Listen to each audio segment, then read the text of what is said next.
Hi, bright soul. If you're carrying the ache of childhood emotional neglect, the absence of the parent you needed, or the pain your younger self carries today, take a deep breath. You're in a safe place. I'm Beverly, a survivor turned owner, a messenger of grace, and a life coach who learned to let God meet and heal the younger me. Now, I want to help you understand your story. I want God to restore and heal your inner child, and I want you to take ownership of your adult life. So grab your journal and your favorite drink. Let's settle in, let's breathe, and begin.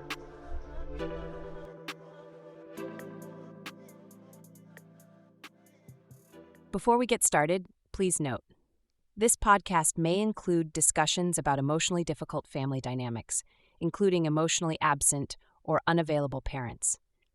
Everything shared here is for educational and motivational purposes only and is not a substitute for professional mental health advice, diagnosis, or treatment. Please seek support from a licensed professional if you need it. Well, hello, bright souls. Welcome to Move Forward Monday. I am so excited that you guys decided to join me today yet again. I hope you had a wonderful weekend. How was your weekend? I would love to hear about it. I know that the weekends they can go pretty quickly. And it just seems like you just never have enough time in the day. So I get it. I understand. Mondays, I'm telling you, you definitely need movements for Mondays. Now, before we get started, I have a spotlight moment. I think I'm going to start calling it spotlight moment. This is the moment where I am going to read to you a review off of either Apple Podcasts, Podbean, Spotify, wherever you connect with me. I'm going to put you in your spotlight moment. Now, this one is from SSWJ. And the review says, a much needed podcast. What a wonderful testimony Bev shared about her healing journey and with her father in the first episode. I know this podcast will be a deep well for others to drink from and find the healing they've longed for, but didn't quite know how to achieve. Looking forward to more episodes. Well, SSWJ, I just first want to say thank you so much for taking time out to leave me a review. It means so much to my heart. And yes, we are 24 episodes in. And I pray that this is a deep well for all of you that are out there. You know, when God gave me the assignment to start a podcast and to share my story, it was definitely a struggle. The conversation that I had with God was really a struggle. It was deep. But I understand that God wants us to be reconciled back to Him. There's no need to live in bondage while you're here. We all have to help each other. We are not alone in this journey. We have to help each other, and that's why I'm here. So, for all of you that are in the United States, Colorado, California, Georgia, Ohio, New Mexico, I am loving that you are tuning in and showing up over there in North Carolina. I see you too. And all the way across the world in South Africa, Hong Kong, Nigeria, United Kingdom, Germany, Australia, you are not forgotten. I hear you, I see you, and many more countries that are on the list. Thank you so much. All I ask is that you download, you share this podcast, leave me a review, and let me know how you feel about the episodes. So, we're going to jump right in. Today, we're continuing our series on the 8 faces of emotional absence. So, when we're looking at the 2 patterns that I come up with every 2 weeks for this month, we're going to be talking about how this shapes our lives. Many of us are high achievers, and we have gone from being victims to survivors. We have reached accolades. We have gone the plight, but yet we're still trying to become owners of our lives. And that's what I'm here for. I'm here to move you from being a survivor to taking ownership of your life. And by doing that, we have to understand what it was that shaped us, who it was that shaped us, and why it shaped us. So let's talk about the self focused parent and the inconsistent parent. If you ever felt like you had to manage someone else's emotional world, or if you had to stay on alert because you never knew what version of that parent you were going to get, this episode is going to be for you. So, before I get into the story for today, I want you to take a deep breath, hold it, and breathe out. I want you to practice that emotional regulation. You're safe here. You are seen, and you are not walking this journey alone. Today, Bright Souls, I want to invite you into something that's very gentle and dear to my heart. Something that's going to help you see yourself clearer and have kinder eyes and help you with the starting foundation of your journey. It's called the Start Your Journey Assessment and is on my website. Click on the link below. This assessment, it doesn't label you or define your personality. It helps you to reflect on your current season and your identity. Where you are today is not where you're going to be tomorrow. Every stage has a purpose, and you're exactly where you need to be right now. If you heard it in my previous episode where God met me right where I was, that's you today. God is meeting you right where you are. So when you're ready, just go to ninecrownsofgrace.life, click on I'm new here. I would love to know if you're new here and you've never been on the website before, and it's going to take you straight to the website. Or you can click at the top where it says Start Here, and you'll be able to get your assessment, and it'll tell you about where you are in your journey with just a little bit of clarity and not shame. Here's our story for today. Sundays with Mom. Lena used to say that her childhood felt like living with the weather, except the weather had a name, and it was her mother. On some mornings, her mom would burst into the kitchen overflowing with intensity, talking about the amazing new job that she applied for and she was sure she was going to land it, or the house she promised she would buy for the two of them as soon as things turned around. She may have even talked about the boyfriend she swore she had finally been done with, but kept returning back to. Or she might have talked about money because she was convinced that someday she would be able to spoil Lena. Her dreams came out in sweeping promises, but her frustrations erupted in dramatic retelling. Her plans shifted with every new hope, and her disappointments filled the room long before Lena ever had a chance to speak. Her mother needed an audience, not a daughter. Whenever Lena tried to share something small about her own world, like maybe a spelling test, or she was proud of something, or maybe even a funny moment with a friend, she might even had a question or two, but her mother would just barely let her get a word in. And that was before she was going into her own story all over again. If Lena mentioned a good grade, her mom would launch into how she could have been top of her class if life hadn't been so unfair.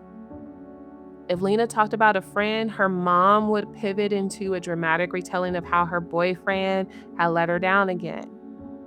Even when Lena tried to show her a drawing, Her mom would take it, glance at it for half a second, and then start talking about how she wished she had time to be creative. And when she was younger, she used to do certain things. If only people didn't drain her so much. It was like every doorway Lena tried to open led straight back into her mother's emotional living. Lena's world wasn't rejected, it was pushed to the edges, drowned out by her mother needed to hear herself tell. And the ache of absence settled into her bones long before she had words for it. Lena learned to make mistakes by being overlooked or being unworthy. I guess that is rejection.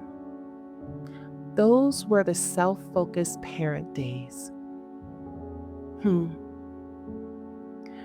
Those were the days when emotional spotlight never shifted, and Lena learned that the safest place was somewhere in the background, quietly adjusting to whatever her mother needed to express.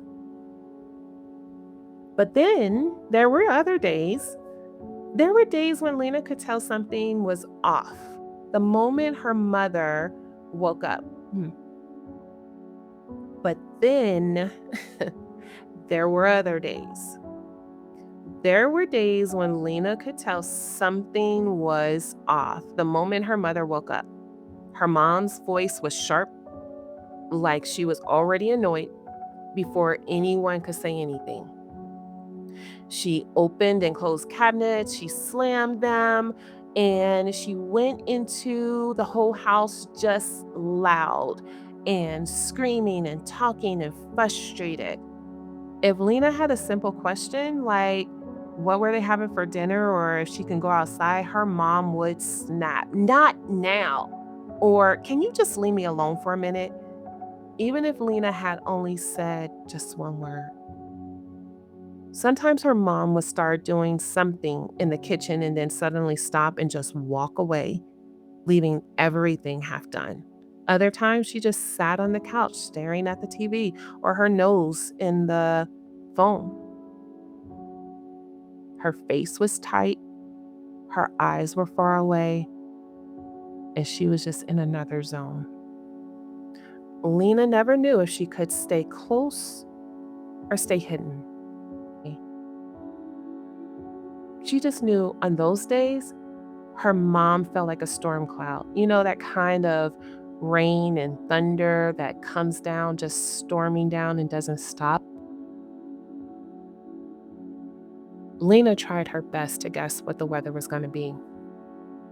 Lena never knew which version of her Lena never knew which version of her mother she was going to get, the animated storyteller or the silent storm. So she became an expert at reading the air. She paused at the hallway, she listened for clues, and she rehearsed her tone before asking a question. She braced herself before walking into a room. Those were the inconsistent parent days, where love felt like a moving target and safety depended on how well she could anticipate the next shift. By the time Lena was 12, Lena got used to watching her mom. She could instantly tell how the whole day was going to go. She knew by how her mom walked into the room. And if her mom's eyebrows were tight, Lena stayed quiet. If her mom talked really, really fast, Lena nodded a lot, and so she wouldn't get into trouble. If her mom looked sad, Lena tried to make her laugh. And if her mom was angry, Lena tried to disappear. She learned to listen for the little things, the way her mom closed the door, the way she breathed out, the way phone.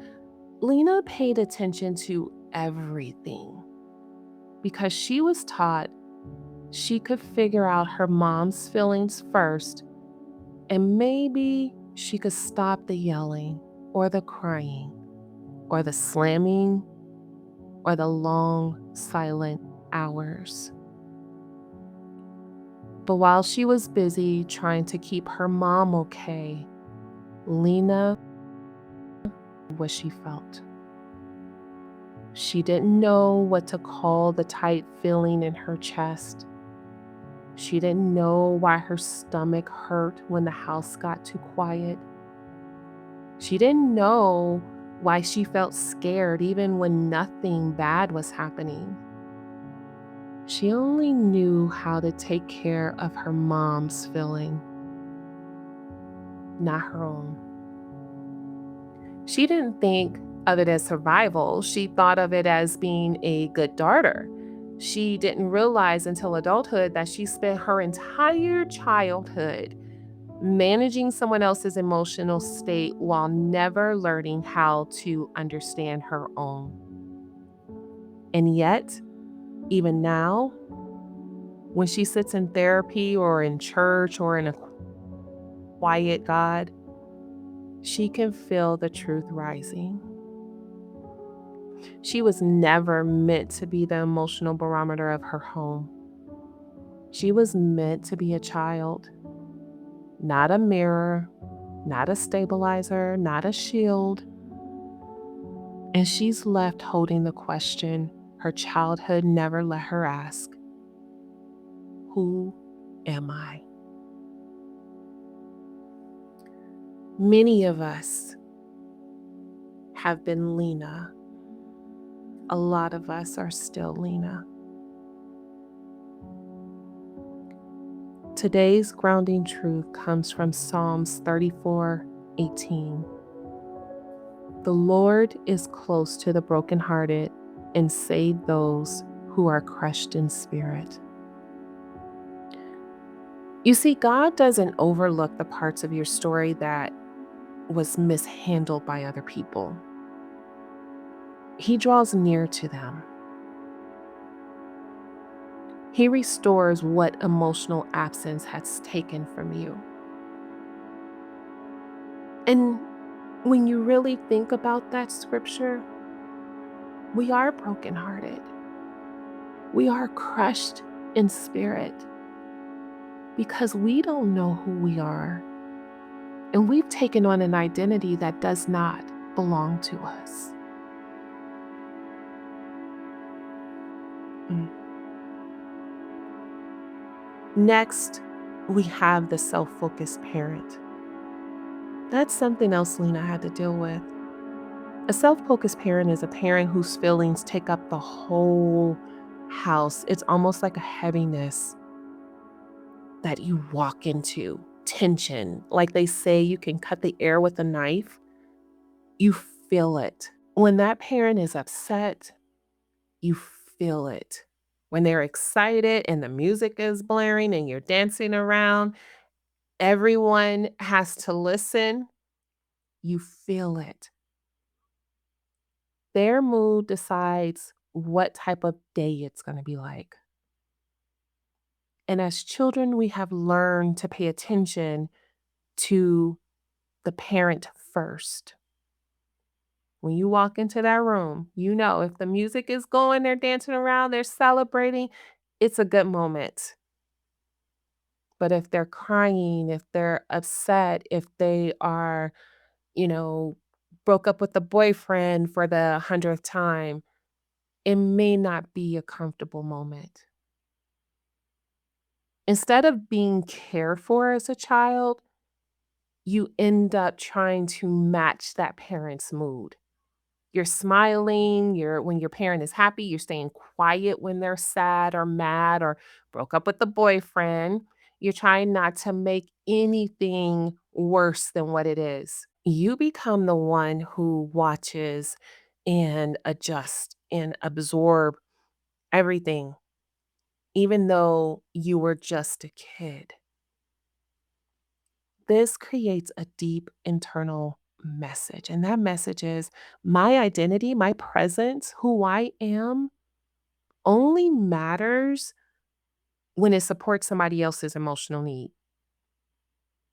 As an adult, you're going to find yourself over explaining, over managing other people's actions, feeling responsible for someone else's comfort, or even losing your own voice in relationships. And this isn't because you're weak, but it's because you were trained to survive someone else's emotional, mental state. Here's the truth: your identity is not a mirror. You were created to carry your own voice, your own needs, in your own emotional life, not someone else's. And I say that because when you don't take care of self, guess what? It reflects. It reflects on how you move, how you think, your conversation, your body language.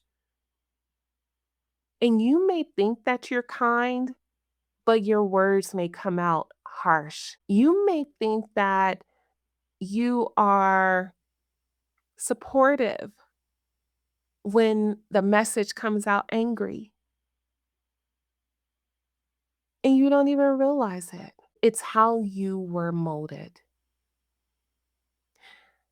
An inconsistent parent is a parent that can't predict. So some days they're kind and they talk to you, and other days they act like they don't want to be bothered with you at all.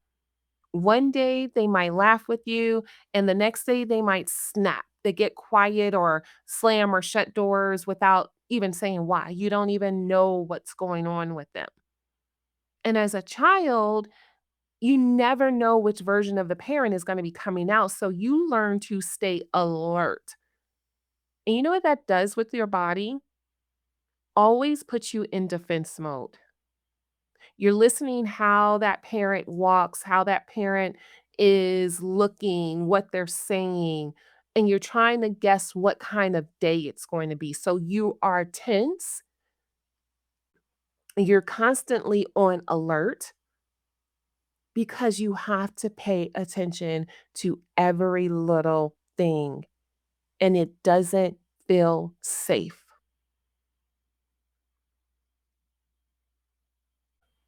When we grow up, it can look like having a hard time relaxing around people, anxiety, waiting for something to go wrong even when things are calm, paranoia, anxiety, feeling nervous when someone's mood changes, anxiety, thinking too much about small shifts in tone or behavior. When things change, you're constantly asking yourself, was that me? Anxiety. It's not because you're being dramatic, it's because growing up with unpredictability taught your body you're not safe and you have to stay ready. You either have to stay in fight mode or you're going to have to run for it because you're going to have to be in flight mode. The truth is, being steady isn't something extra. It's something that every child deserves. Growing up in a steady, regulated environment that feels safe. That is something that God always wanted you to have. And now, little by little, He's helping your body learn what safety and steady feels like. Let's pause for a moment. I want to check in with you right now. Lena's story is going to hit some of you guys. It's going to bring back some of those memories. It's going to tense up your body. Your body's going to respond like it's supposed to by protecting you. So, before anything else, before we continue, I want you to know you're okay. You are safe. You're not in that place anymore.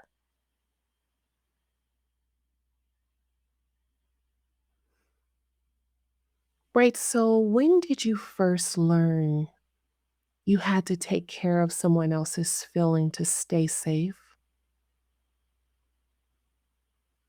What part of you still believes that you'll get in trouble if you have needs of your own? Where in your body do you feel the fear of messing up someone's mood?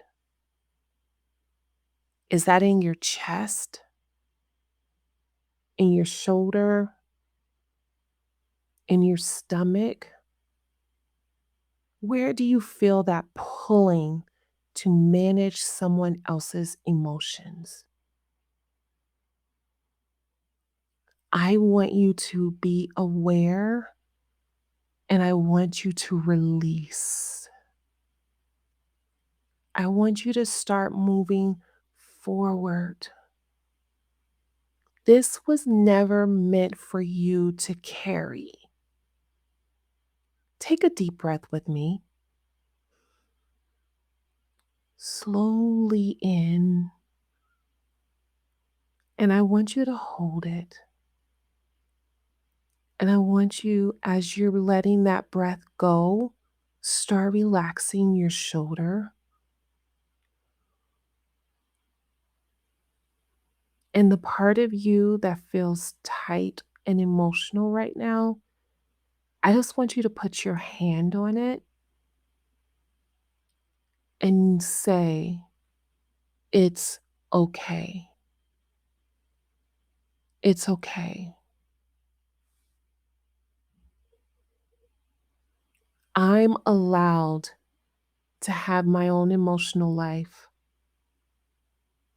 I'm allowed to feel safe with consistency. I want your body to hear you, and I want your spirit to receive it. Healing comes from these small acknowledgments. We have to learn how to regulate our body. Galatians 5:22 talks about self-control. We have with Christ the ability to control ourselves, to regulate the body. Right? So if something in today's message stirred you, if you felt unseen or misunderstood or just simply alone, you don't have to figure this healing journey out by yourself. This is the work I'm called to do, helping people untangle those roles and emotions and find a steady ground inside yourself to move forward and learn how to live from a place that feels safe, honest, and God led so that you can go from survival mode into taking ownership of your life. Now, if there's some deep rooted things that you still need to get out and get over, I am going to highly suggest get a therapist, get a licensed therapist. But if you want to move forward and you've gotten the therapy and you just feel stuck and you say, yes, I want to move forward, I want you to reach out to me at ninecrownsofgrace.life. We'll explore some coaching options. You deserve steadiness. You deserve clarity. You deserve a place to grow. And if you're ready, honey, I'm here. Now, look, bright souls, you learned about two emotionally absent parents and how they operate. I want to tell you, these patterns shaped you. It's not because you were unworthy, it's because you were unprotected. But you're not a child anymore. You are an adult. You are a grown up. You are a grown man or woman walking around, and you get to take ownership of your life. You get to walk this thing through with God, and you get to learn a new rhythm of safety and identity and emotional truth. This week, I want you to notice one moment where you feel like yourself is slipping away into old roles, that fixer, that stabilizer, or even that person who feels like you have to help someone along in their emotions and you're taking it on as your own. I want you to remind yourself you do not have to do that anymore. That was the little girl in you, the little boy in you. And you get to turn around and say, "Hey, I got you. I'm the adult. I got you." And this is how healing begins. It's one small moment of truth at a time. And Bright Soul, we're going to do one last breathing exercise. This helps you, you guys, when you're alone, when you're in your office, when you're in your car. I want you to use these techniques to be able to calm and regulate your nervous system. Put your feet on the ground, take one small breath, and hopefully you're not driving. Don't put it on the ground if you're driving. Take one slow breath in, and then when you breathe out, I want you to say, "I choose safety." Breathe out, "I choose safety." Breathe in, say, "I choose my own identity." I choose my own identity. And one more time, breathe in and say, "I choose emotional truth." I choose emotional truth. That's not pretending, that's rewiring, that's healing. That's one small, honest moment at a time. So, Bright Soul, until we meet again, keep walking in truth, keep healing with courage, and keep letting God make you whole. Well, Bright Soul, I pray today's episode met you with God's gentleness. If something touched your heart, I would really love to hear from you. You can leave me a review on Apple Podcast, or you can send me an email and share what God stirred in your heart.